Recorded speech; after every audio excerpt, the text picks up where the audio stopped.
Bonjour à tous, je suis extrêmement heureux d'être avec vous aujourd'hui pour ce 20e anniversaire de l'OSHA, l'Observatoire CNIEL des habitudes alimentaires, qui s'appelait il y a quelques années l'Observatoire CIDIL des habitudes alimentaires.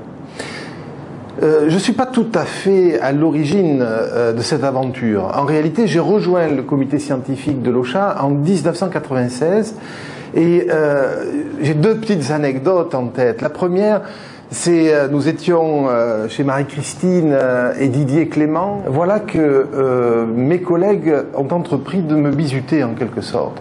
Et là, je devais découvrir les vins qui allaient accompagner le repas. Et Marie-Christine a eu l'idée de mettre que des vins du Languedoc. Et à cette époque, j'avais un peu la prétention de connaître ce vignoble et je n'en ai découvert aucun.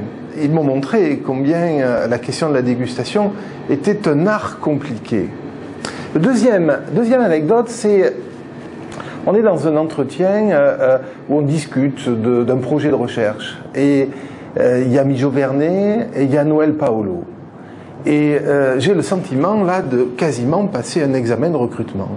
En face de moi, j'ai deux sociologues appartenant à des écoles sociologiques qui sont différentes, qui ont acheté des études pendant des années et qui ont une très forte culture à la fois théorique, méthodologique. Et rarement, dans un milieu industriel, j'ai rencontré des experts de ma discipline à ce niveau-là. Ces deux petites anecdotes pour démarrer. Juste, et je voudrais fêter cet anniversaire en réfléchissant sur 3 points. Le premier point, c'est, faites compte, quel a été le rôle de l'OSHA ? Comment l'OSHA a contribué à participer à l'émergence d'une thématique, l'alimentation, et ses dimensions socio-culturelles, comment il a contribué avec d'autres acteurs sociaux à sa thématisation scientifique.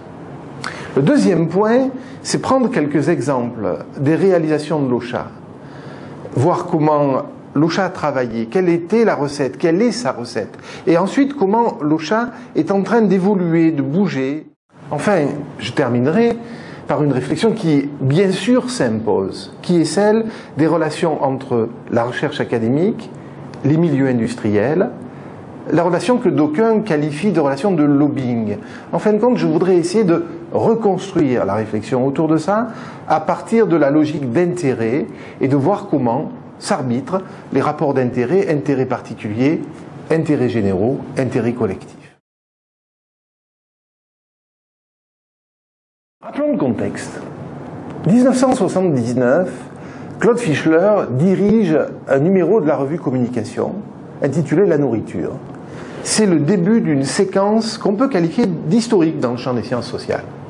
Historique parce que se retrouvent dans ce numéro d'abord des acteurs qui vont avoir un rôle décisif par la suite, mais se met en place un espace de dialogue interdisciplinaire dans le champ des sciences sociales et également de part et d'autre de cette espèce de muraille de Chine qui sépare le monde des sciences dures du monde des sciences sociales. Alors ce numéro il est très important, on y trouve Mati Kiva, on y trouve Igor de Garine, on y trouve Marie Douglas, on y trouve des auteurs décisifs dans le champ. À cette époque, l'alimentation est un sujet tout à fait secondaire et même pas suffisant, il est tout à fait marginal. Mais on voit se mettre en place des jeux de concurrence. Tout d'abord, il y a Nicolas Herpin, qui à l'INSEE travaille sur des très grandes séries statistiques et produit des données particulièrement intéressantes sur l'évolution des pratiques de consommation alimentaire. On a également, autour d'Edgar Morin, bien sûr, Claude Fischler, moi-même, puisque je fais ma thèse en 1985 avec Claude Fischler. Je dois beaucoup, excusez-moi, le lapsus est absolument remarquable, avec Edgar Morin, mais je dois beaucoup à Claude Fischler, parce que même si Claude a fait sa thèse après moi, en réalité, il est en avance sur le champ, et c'est la rencontre intellectuelle de Claude qui m'amène vers Edgar Morin. Donc on a un bassin ici, et le Morin de cette époque, c'est le Morin de la pluridisciplinarité, de l'interdisciplinarité, de la disciplinarité ou de l'indisciplinarité, aimait-il à dire. Le troisième bassin, ou le troisième lieu où l'alimentation est en train d'émerger, c'est autour de Georges Condominas, avec une figure extrêmement importante à l'époque, qui est Annie Hubert, qui historiquement est celle qui va faire la première thèse sur ce sujet, même si sa publication est une publication un peu ancienne, elle est de 85. En réalité, la thèse est un petit peu remonte un peu plus en avant. Georges Condominas, l'Asie du Sud-Est, est un concept décisif dans l'histoire de la thématisation de cette question, le concept d'espace social. C'est un concept que je reprendrai personnellement en le redéployant précisément sur la question de l'alimentation et en appelant l'espace social alimentaire. Le quatrième point, eh bien, c'est la mise en place à Tours, sous l'autorité de Jacques Puiset, de l'Institut français du goût. Et là, on retrouve Jean-Pierre Corbeau, on retrouve Jean-Paul Aron, Claude Fischler, un certain nombre de gens qui vont travailler autour de la thématique du goût. On a Grignon à l'INRA. À l'INRA, on a ici une position qui est une position quasi militante. Grignon travaille sur des données produites en coopération avec des associations de consommateurs, travaille sur des données sur la vie étudiante, avec des données produites en relation très étroite avec des syndicats étudiants. Et il s'agit de défendre la condition étudiante auprès du Crous, au conseil d'administration.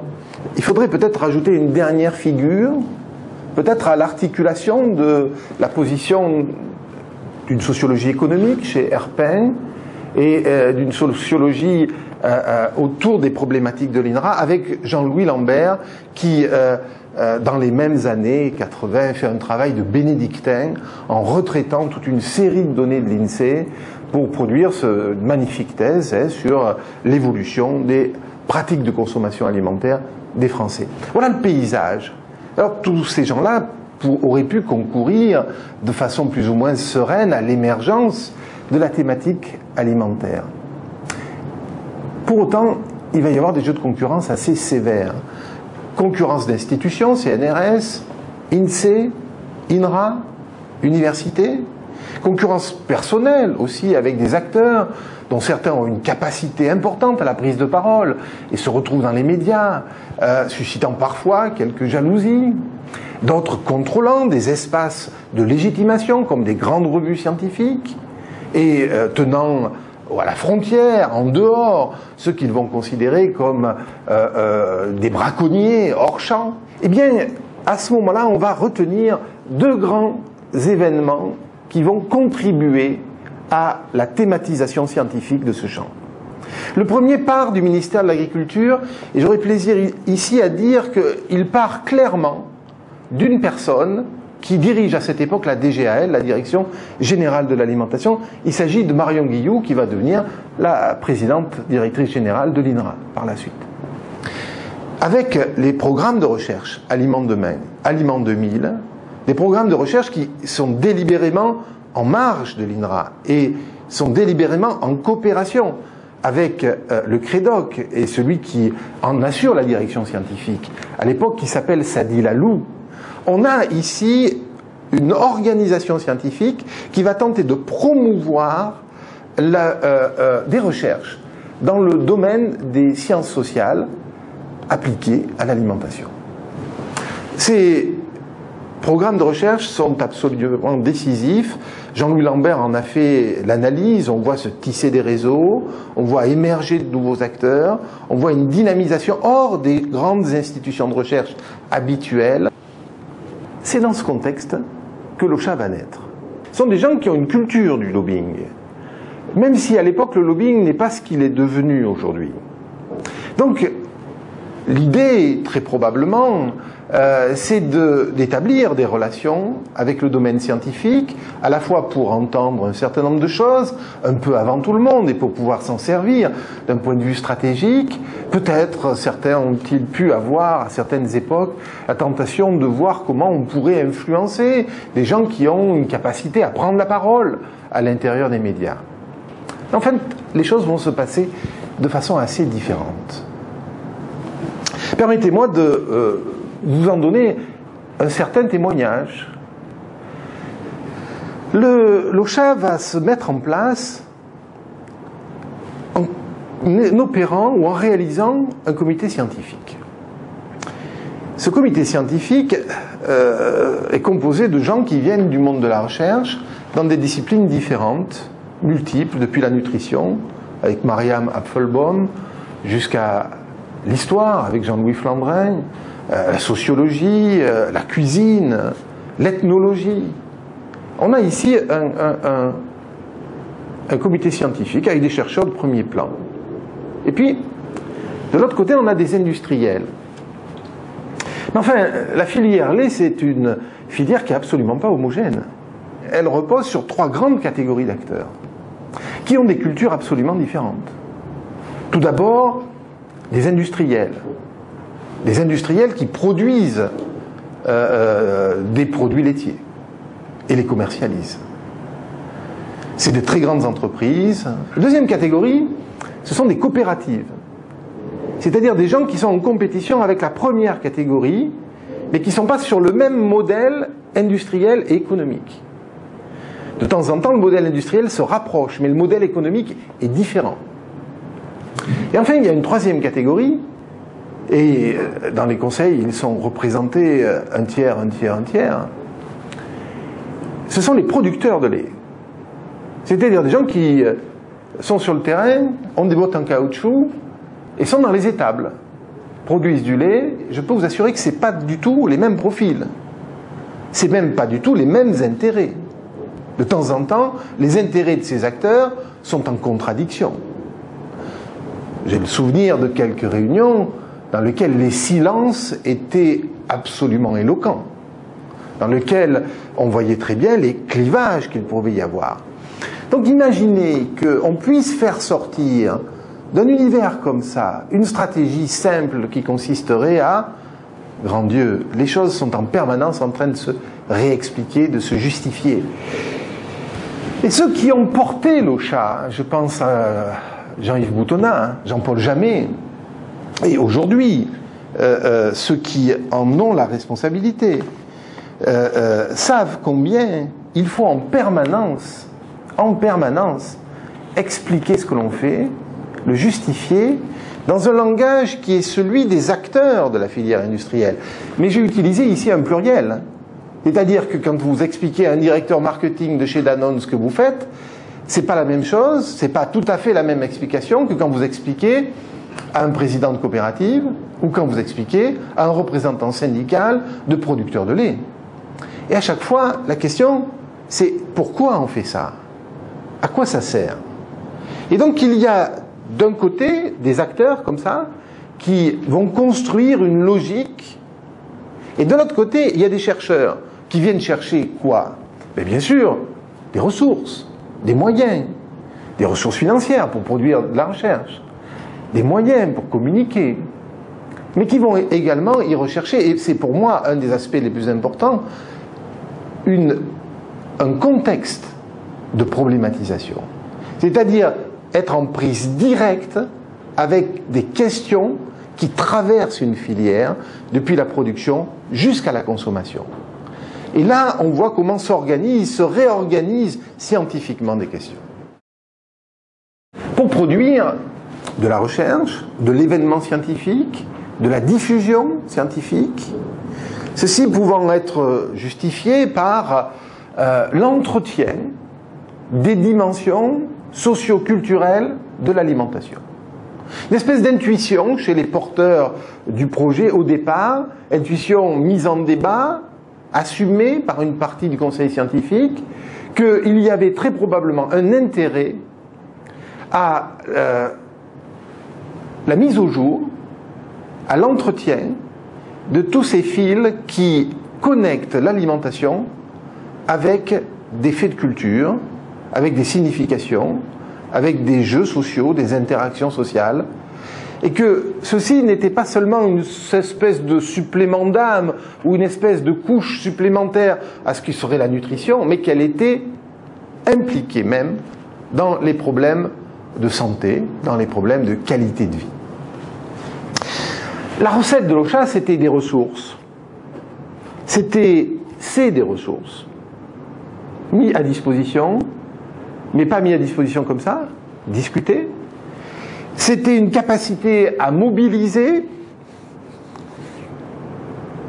des dispositifs de médiatisation du livre, site internet, les cahiers de l'Ocha, une capacité à disséminer, dirait-on, dans le domaine scientifique. Et là, je voudrais rendre hommage à quelqu'un qui a joué un rôle absolument décisif. Il s'agit de Maggie Biolac,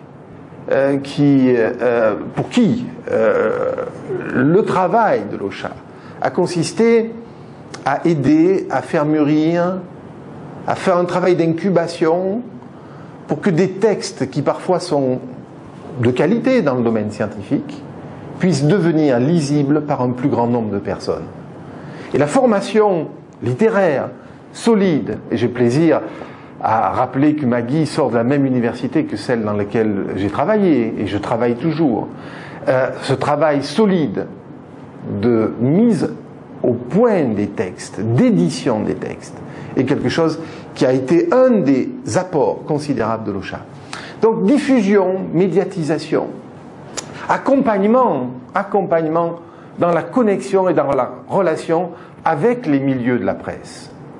À nouveau, ceci c'est un travail qui s'apprend.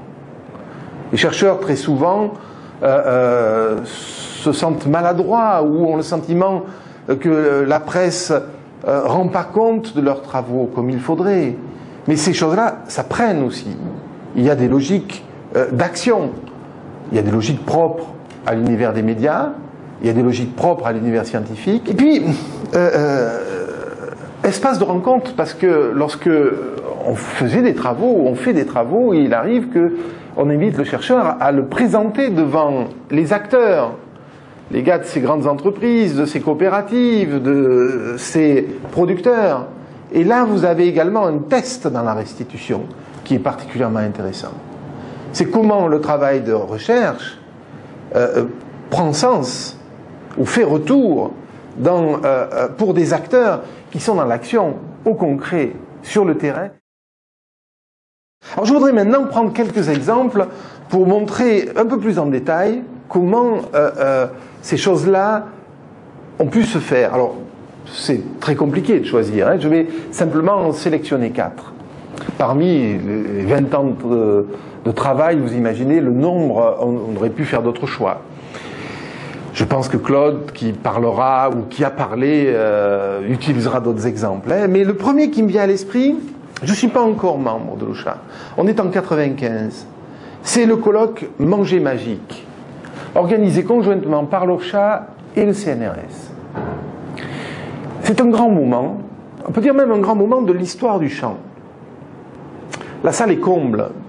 Il a même fallu ouvrir une deuxième salle et retransmettre en vidéo l'intervention tellement il y a de monde.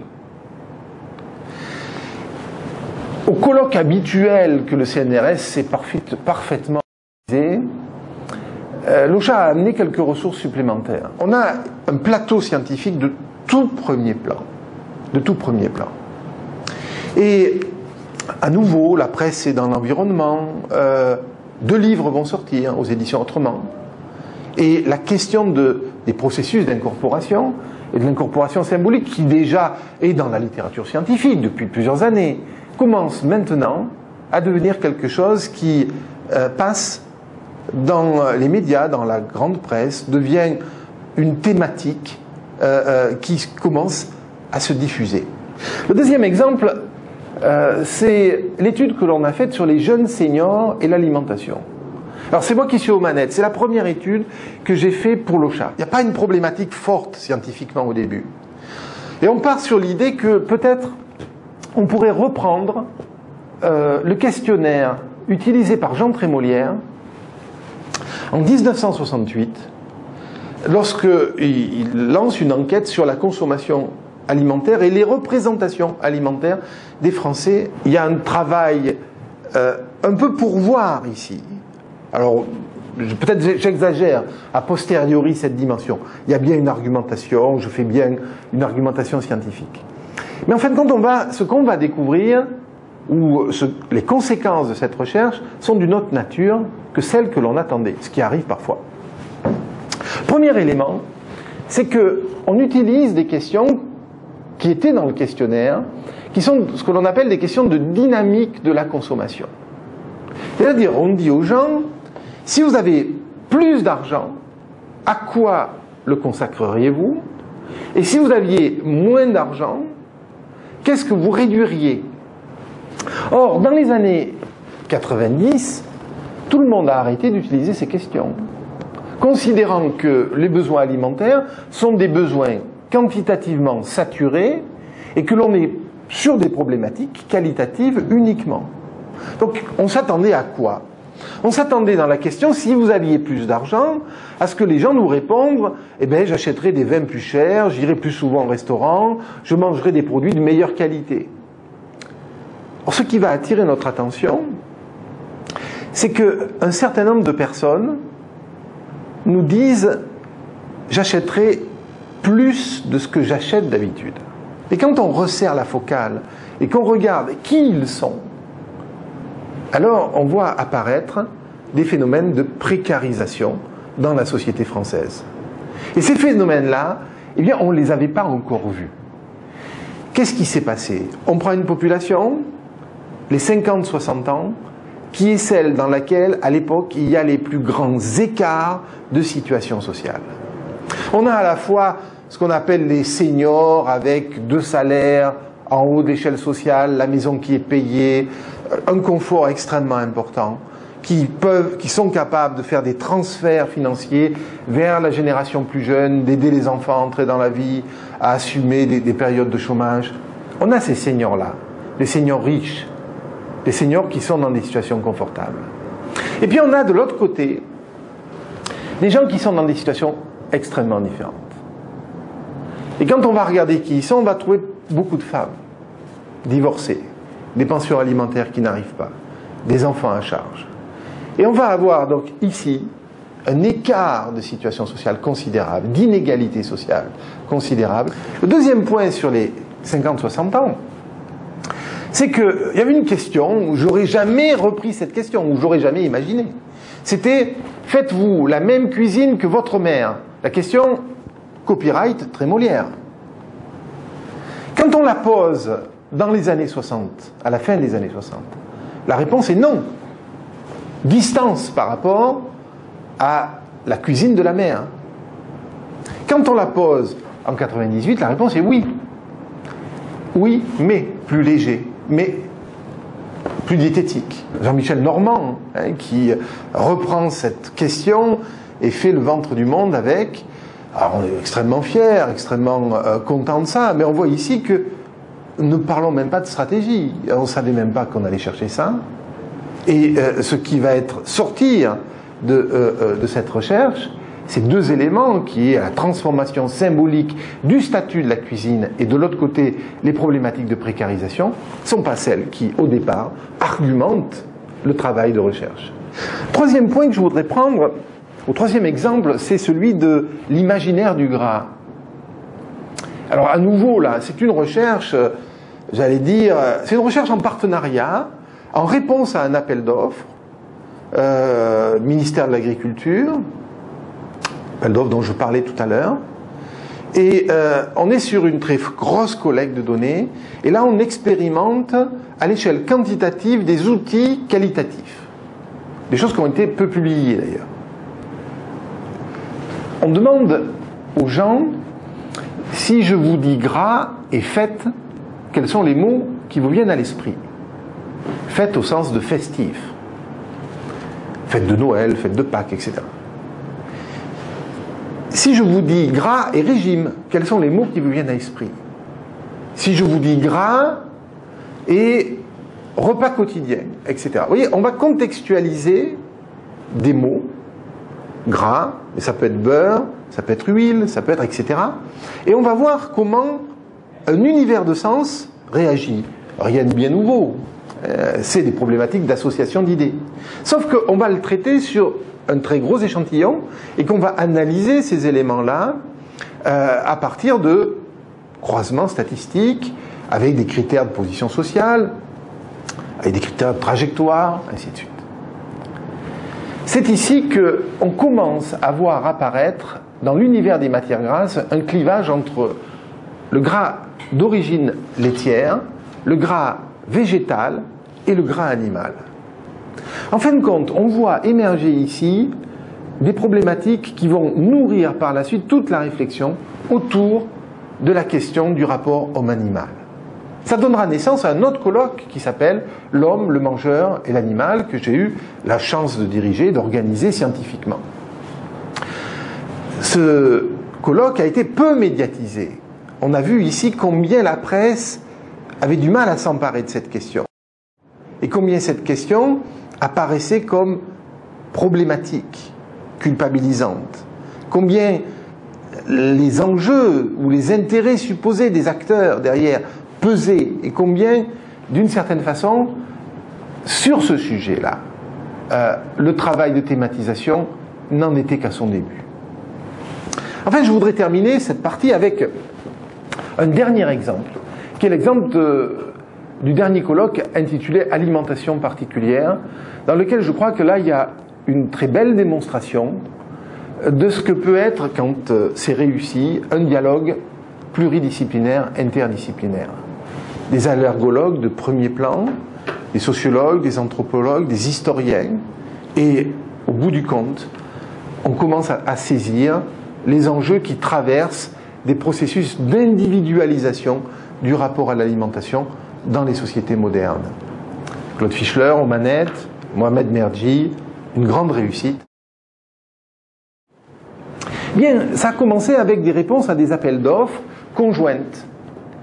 Et il y a un moment très particulier qui est Alimado, avec l'arrivée d'un nouvel acteur. Il s'agit de Véronique Pardo, qui arrive avec un doctorat en anthropologie, qui a une culture de la recherche et qui, d'une certaine façon, va imprimer ici, accélérer, accentuer les logiques de partenariat avec des équipes de recherche. Ça va être l'UMR de Strasbourg, dirigé par Pascal Intermeyer. Ça va être Gilles Bouetch à Marseille, Annie Hubert également à cette époque. Et on va avoir ici un travail scientifique accompagné par l'OCHA. Ma présence à Kuala Lumpur, au programme de recherche sur lequel je travaille, qui est la mise en place d'un Malaysian Food Barometer, qui est un dispositif d'étude de l'évolution des pratiques alimentaires des Malaisiens. Et vous voyez la parenté avec Manger aujourd'hui, que nous avons pu faire ensemble. Vous voyez également comment ici, en Malaisie, une société multiculturelle dans laquelle on a des Chinois, dans laquelle on a des Indiens, dans laquelle on a des Malais qui sont assez proches des Indonésiens, comment ce contexte-là est propice à un paramétrage de ces études pour l'échelle asiatique. Quelles sont les conditions d'un partenariat possible et sous quelle forme avec les secteurs de l'entreprise ou les secteurs du monde économique? Pour faire ceci, revenons quelques instants à l'histoire de la sociologie des sciences. Et un de ses fondateurs, ou son fondateur, Robert Merton, aux États-Unis. La vision de Merton est une vision assez commune aujourd'hui, mais en même temps assez naïve, qui consiste à penser que le monde scientifique est un monde où règnent quelques valeurs de désintéressement, de pureté. Et autour de ce monde scientifique, eh bien, il y a des gens qui sont intéressés. Et ces gens intéressés sont plus ou moins fréquentables. Il y a des acteurs économiques qui veulent gagner de l'argent, il y a des acteurs politiques qui voudraient se faire réélire, il y a des associations et des activistes, des syndicats qui veulent pousser l'intérêt de ce qu'ils représentent et de leurs abonnés, de leurs adhérents. Au milieu, le travail du scientifique, c'est de se protéger de ces influences. Le monde scientifique met en place des dispositifs. Le reviewage par les pairs, des procédures d'arbitrage. Déjà, sur la fin de sa carrière, Merton commençait à atténuer cette lecture en introduisant la notion d'intérêt cognitif. Il pointait du doigt qu'il pouvait y avoir dans les processus de peer reviewage, dans les processus d'interaction entre chercheurs, des formes d'intérêt qui échappaient aux intérêts symboliques ou financiers, qui sont ceux qu'il avait identifiés dans la périphérie du champ scientifique. Ces intérêts, qu'il qualifiait d'intérêts cognitifs, étaient des appartenances à des mêmes écoles, les manières de voir, les manières de construire des objets scientifiques et de vouloir les promouvoir, de vouloir les faire accepter. Il était en train d'ouvrir la porte à ce qui va devenir, bien plus tard, les différents courants contemporains de sociologie des sciences qui ont accepté l'idée que la question de l'intérêt n'est pas en périphérie de la science, mais est aussi à l'intérieur de la science, et qu'il faut ouvrir la boîte noire du fonctionnement du champ scientifique si l'on veut y comprendre quelque chose et si l'on veut aussi pouvoir agir. L'illusion consiste à penser que d'un côté on a des chevaliers blancs, défenseurs de l'intérêt général et de la science, et de l'autre des grands méchants qui ne verraient que des intérêts particuliers. Entrons à l'intérieur du fonctionnement de la science, et la vie de laboratoire de la Tour démontre de façon exemplaire, met en scène de façon exemplaire des chercheurs cherchant leur intérêt. Peut-être parfois beaucoup leur intérêt. Cherchant les bons objets qui vont pouvoir produire des bonnes publications, qui ne sont pas forcément la même chose que de la connaissance utile. Des bonnes publications, des réseaux qui se mettent en place, qui soutiennent des revues, qui soutiennent des acteurs. Et d'un seul coup, on voit un vaste champ dans lequel se déploient des intérêts. Bourdieu avait commencé à réfléchir en ce sens. La question de l'intérêt généralisé est une nouvelle manière de poser le problème.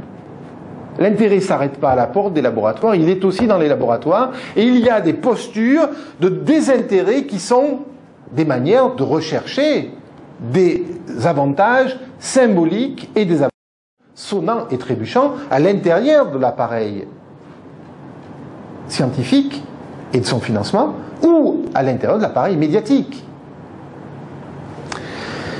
Donc la question n'est pas intérêt ou pas intérêt, la question elle devient quels sont les intérêts en jeu et comment on arbitre intérêt général, intérêt particulier. Comment on arbitre la question de la hiérarchisation des intérêts et comment on affiche ces intérêts. La question, c'est la question de la transparence et de l'articulation entre intérêt général et intérêt particulier. Alors, sur cette question, dans un de mes derniers livres, il s'agit de sociologie de l'obésité. Enfin, j'ai fait quelques propositions. Les propositions, c'est de dire les controverses scientifiques constituent les endroits où l'on voit s'affronter les logiques d'intérêt.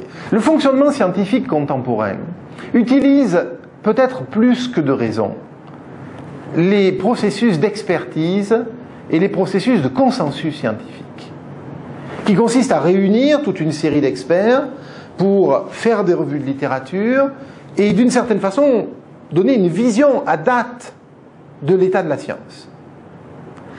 Cette vision à date, elle procède d'un travail sur les données qui consiste à sélectionner, garder des données qui font sens, qui rentrent dans une architecture, qui rentrent dans un scénario, et à mettre sur le côté d'autres données qui ne trouvent pas leur place à l'intérieur de ces scénarios.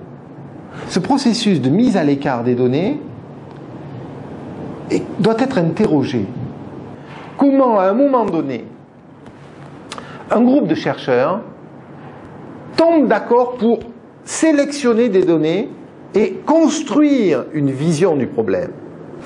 Et là, comme disait Laplantine, les scientifiques, comme les militaires, se recrutent dans le civil.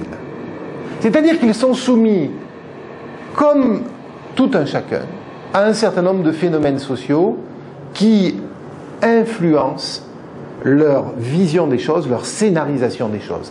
Et quand on est dans ce travail d'expertise scientifique, qu'on essaye de mettre de l'ordre dans des données fragmentaires, fragmentées, à ce moment-là, un certain nombre de peurs partagées, de problématiques partagées, à l'échelle problématique, à l'échelle sociale, amène les scientifiques à privilégier une lecture plutôt qu'une autre.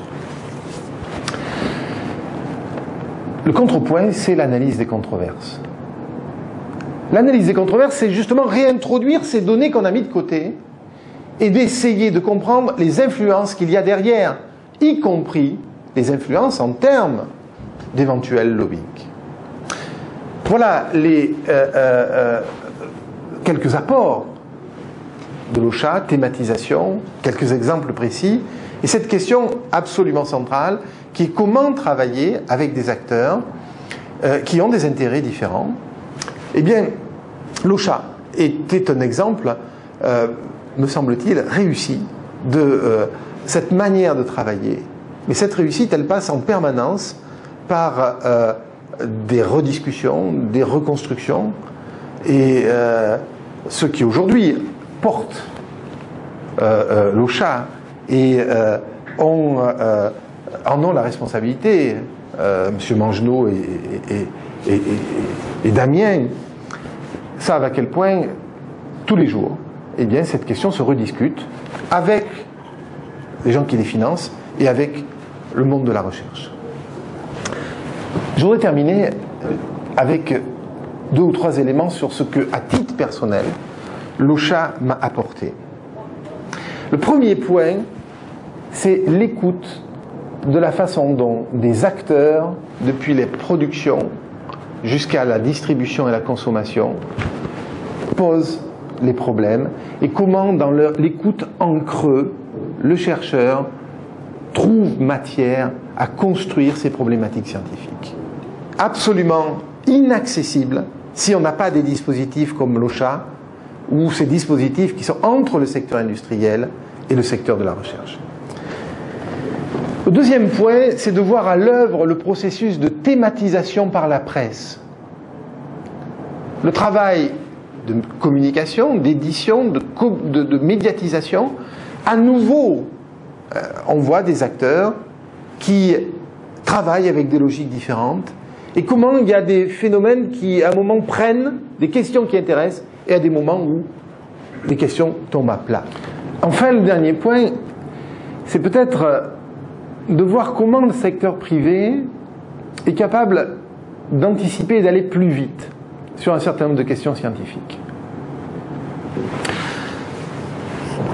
Il est à l'actualité aujourd'hui dans le domaine de la recherche depuis longtemps de créer des commissions qui orientent les appels d'offres, qui essayent, mais il y a une inertie dans le monde de la recherche, une inertie colossale qui est liée à des rapports de force.